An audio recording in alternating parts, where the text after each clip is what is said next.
Hello students, I am Madhubala, PGT Commerce from Kendriya Vidyalayam, Radhabad. I welcome you all in Module 5 of our ongoing chapter, Cash Flow Statement from Accountancy Part B.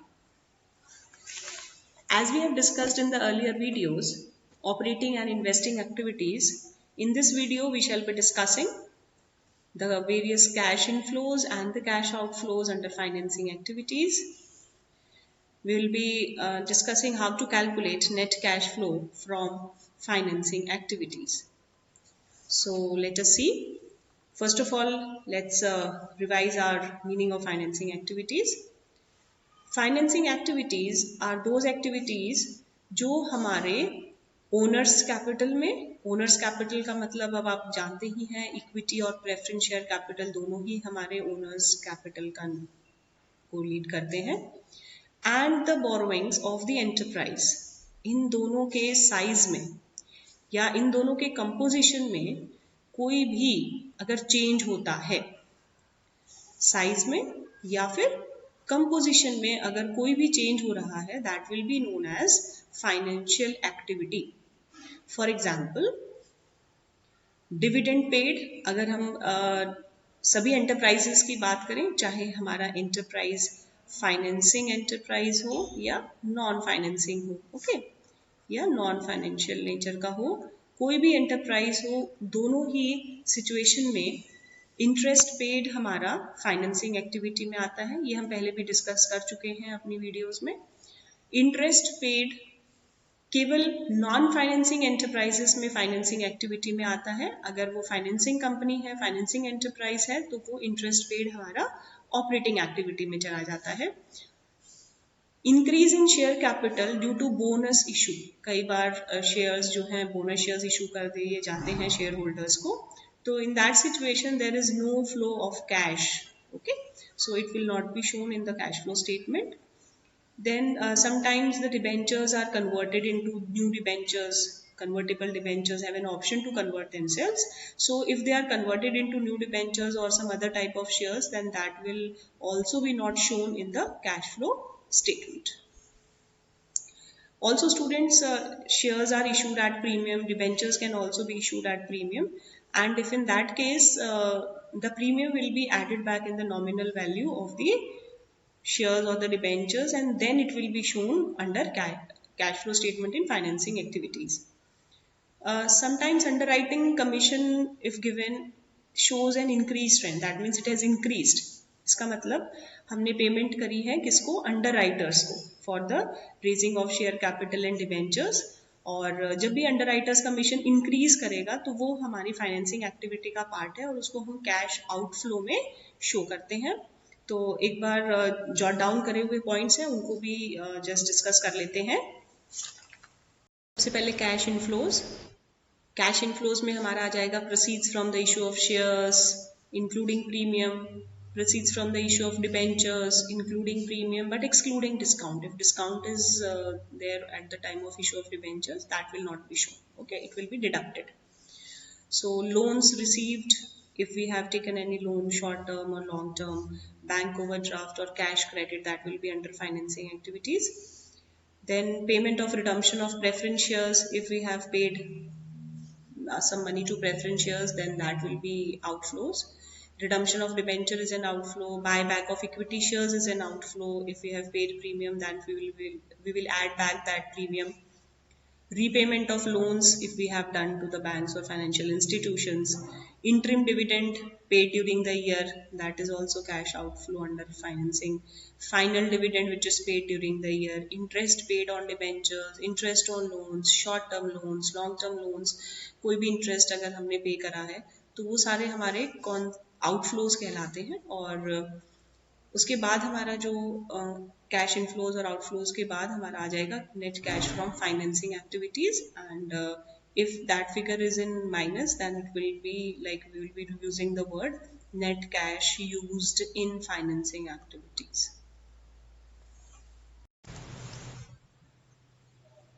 चलिए question करते हैं, उससे आपको और clear हो जाएगा कैसे calculate करनी है हमें cash flow from financing activities. So let's read the question first. Equity share capital is given previous year it is 6 lakh, current year it is 8 lakh. That means it has increased. Okay, it has increased 2 lakh. 12% preference share capital is there. Earlier it was 2 lakh, but now it is nil. That means it has decreased. It has decreased 2 lakh. Okay. Then debentures, 10% debentures are there. Earlier it was nil, but now it is 1 lakh. That means it has increased to 1 lakh. Okay. Now let's see some additional informations are given. Equity shares were issued at 15% premium. Okay, तो equity shares हमने 2 लाख के issue करे हैं, तो 15% premium हम इस पे निकालेंगे. तो 2 lakh multiply by 15% is equal to 30,000. Underwriters commission paid, ये डायरेक्ट एज इट इज हमारा कैश आउटफ्लो हो जाएगा, माइनस में हम लिख देंगे, तो 10,000 एज इट इज आ जाएगा. 12% preference shares were redeemed at a premium of 5%. तो हमारे प्रेफरेंस शेयर कैपिटल रिडीम हुए हैं 2 लाख के. तो 2 lakh multiply bye 5% premium, that means it is 10,000. Next 10% debentures were issued at a discount of 10%. तो हमारे डिबेंचर्स कितने इशू करे गए थे? 1 लाख. यहाँ इंक्रीज 1 लाख हुआ है. हमें यहाँ पे नेट देखना रहता है, तो नेट पे हमारा डिस्काउंट या प्रीमियम कैलकुलेट करेंगे हम. इस पे 10% डिस्काउंट आ जाएगा हमारा. 10% डिस्काउंट विल बी 10,000.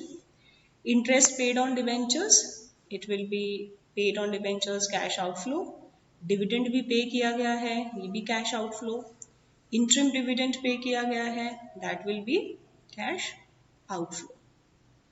चलिए अब इसको फॉर्मेट में लिख लेते हैं. सबसे पहले लिखेंगे हम अपना issue of equity shares.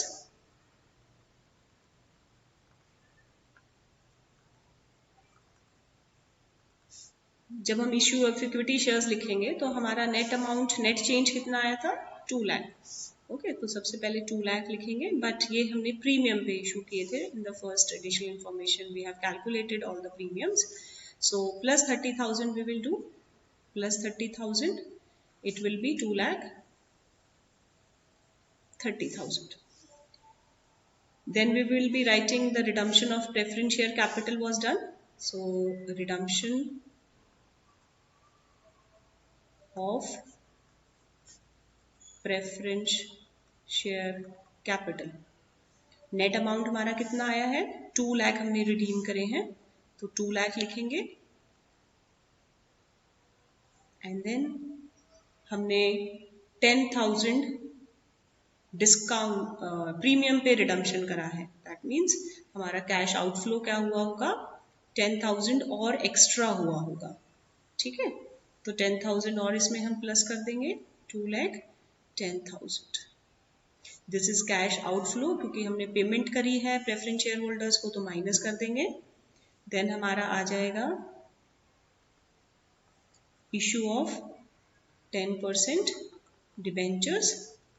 10% debentures हमने कितने इशू करे हैं? 1 लाख के करे हैं, 1 लाख, लेकिन हमने डिस्काउंट पे करे हैं. दैट मीन्स 10,000 रुपीज हमारा डिस्काउंट पे क्या आया होगा? कम आया होगा. हमने कैलकुलेट पहले ही कर लिया था.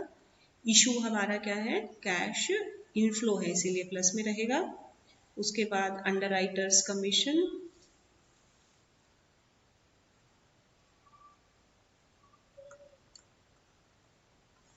अंडरराइटर्स कमीशन आपको दे रखा है 10,000, it is an outflow. Then interest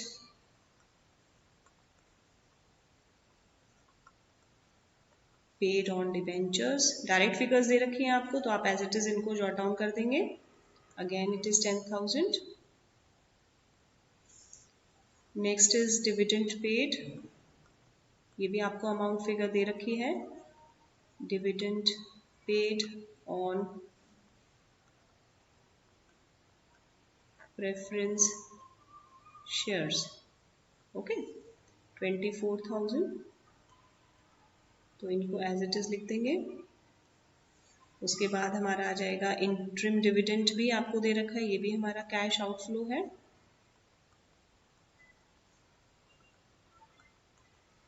interim dividend on equity shares, okay, it is 64,000।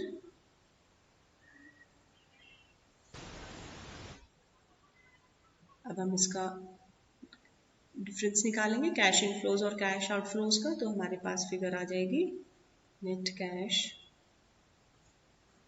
From financing activities. इसका जब हम टोटल निकालेंगे तो 2,30,000 प्लस 90, 320, 320 में से 210, 220, 230, 240, 50, 60, 70, 80, 90, 310, 324 माइनस करेंगे तो हमारा आ जाएगा 2,000, हमारा फिगर बचेगी, जो कि हमारी पॉजिटिव फिगर है, इसीलिए हम इसको बोलेंगे net cash from financing activities. अगर ये फिगर आपकी नेगेटिव बैलेंस होती तो हम वर्ड यूज करते net cash used in, okay. So this is how you have to calculate. In our upcoming video we will be having a full-fledged question from cash flow statement. So till then, take care, stay home, stay safe.